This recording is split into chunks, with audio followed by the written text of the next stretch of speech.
بہت کیا. گرم ہوا کے تھپیڑے تم نے کھائے کافی تھا. تم نے میرے ساتھ یہاں خیمے عزم کیے بہت تھا. یہاں تک کہ دانا اور پانی بھی بند کیا گیا. مگر تم ایسے حسینی تھے کہ بھوک سے بھی لڑ گئے, پیاس سے بھی ٹکرا گئے, مگر نبی کی اولاد کو نہیں چھوڑا. اتنا سب کچھ پریشانی, مصیبت, تکلیف اٹھانے کے باوجود بھی تم میرے ساتھ تھے.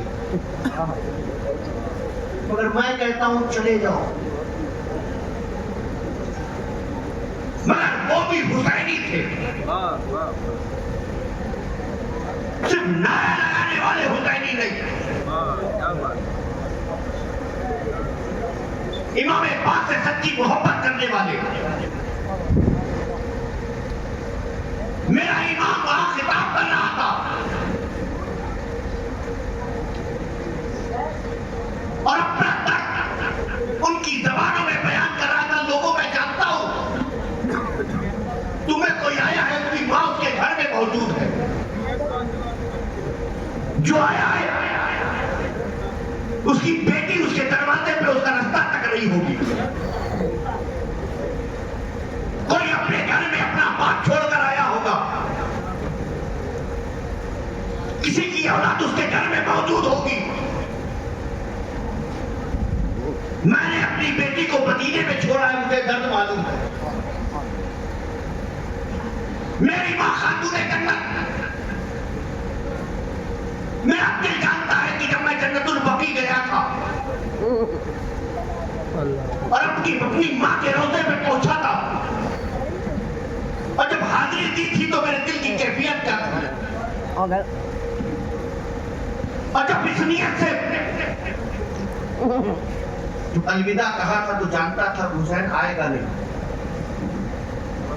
تو ماں سے جدا ہونا کیا ہوتا ہے, کوئی میرے دل سے پوچھے. بھائی بھائی سے الگ ہوتا ہے تو کیا ہوتا ہے, میں جانتا ہوں. میرے بھائی نے تو آخری لمحات اپنا سر میری گود میں رکھے, اس حالت میں کہ منہ سے خون کے پھوارے آتے تھے, کلیجہ کٹ کٹ کے منہ کو آتا تھا. میرے بھائی نے آخری سانسیں لی تھی. وہ منظر آج بھی میری آنکھوں کے سامنے ہے. میرا باپ علی, جو صرف میرا باپ نہیں, علم کا باپ تھا, جن کے بارے میں میرے نانا نے کہا تھا انا مدینۃ العلم وعلی بابھا, میں علم کا شہر ہوں, علی اس کا دروازہ. میرے باپ کو مسجد میں خنجر مارا گیا. میں اپنے باپ سے جدا ہوا. مجھے معلوم ہے کہ بچہ جب اپنے باپ سے جدا ہوتا ہے تو کیا تکلیف ہوتی ہے.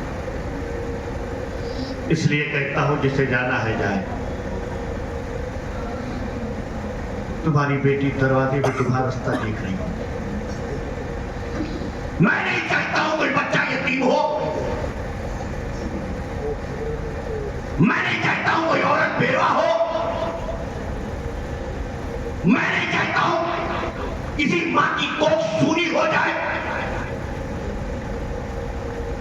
میں نہیں چاہتا ہوں کسی کے باپ کی آنکھوں میں اس کے بچے کی جدائی کی بنیاد پہ آنسو آئے.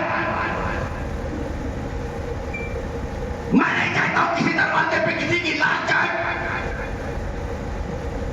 جتنا تھا بہت تھا, جتنا کیا بہت تھا. اب جانا ہو جاؤ. میرے امام نے ایک بار دیکھا تو دیکھا کہ جن کو میں خطاب کر رہا ہوں وہ بیٹھے بیٹھے سن رہے اور دیکھ رہے ہیں.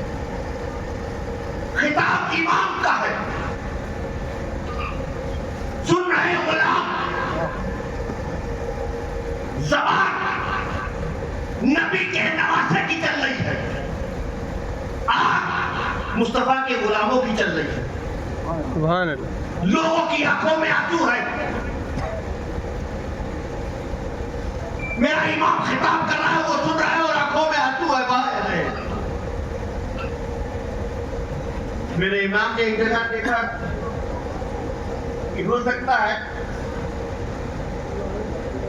کہ روشنی کی وجہ سے شمع روشن ہے، روشنی موجود ہے، ہو سکتا ہے سوچتے ہو اٹھ کے جائیں گے تو کل حشر کے میدان میں کہ نانا کو کیا جواب دیں گے کہ میرے اولاد کو کربلا کے میدان میں چھوڑ کر آتے تھے۔ میرے امام نے شمع بجھوا دی، جیسا ہی شمع بجھی ہر طرف تاریکی اندھیرا، نہ وہ امام کو دیکھ رہے ہیں نہ امام اپنے غلاموں کو دیکھ رہے ہیں، اندھیرا چھایا ہوا۔ پھر میرے امام نے اپنا خطاب شروع کیا، لوگوں اب نہ تم مجھے دیکھ رہے ہو نہ میں تمہیں دیکھ رہا ہوں، اگر کوئی محفل سے جاتا ہے تو چلا جائے، شرم مت کرو، میں تم سے کہہ رہا ہوں تمہارا گھر تمہارا انتظار کر رہا ہے، گھر والے تمہارا انتظار کر رہے ہیں، اور بالکل فکر مت کرنا، اب ہماری تمہاری ملاقات حشر کے میدان میں ہوگی، تم میرے ساتھ اٹھائے جاؤ گے اور میں تم سے وعدہ لیتا ہوں کل حشر کے میدان میں اپنے نانا سے تمہاری شفاعت کرواؤں گا۔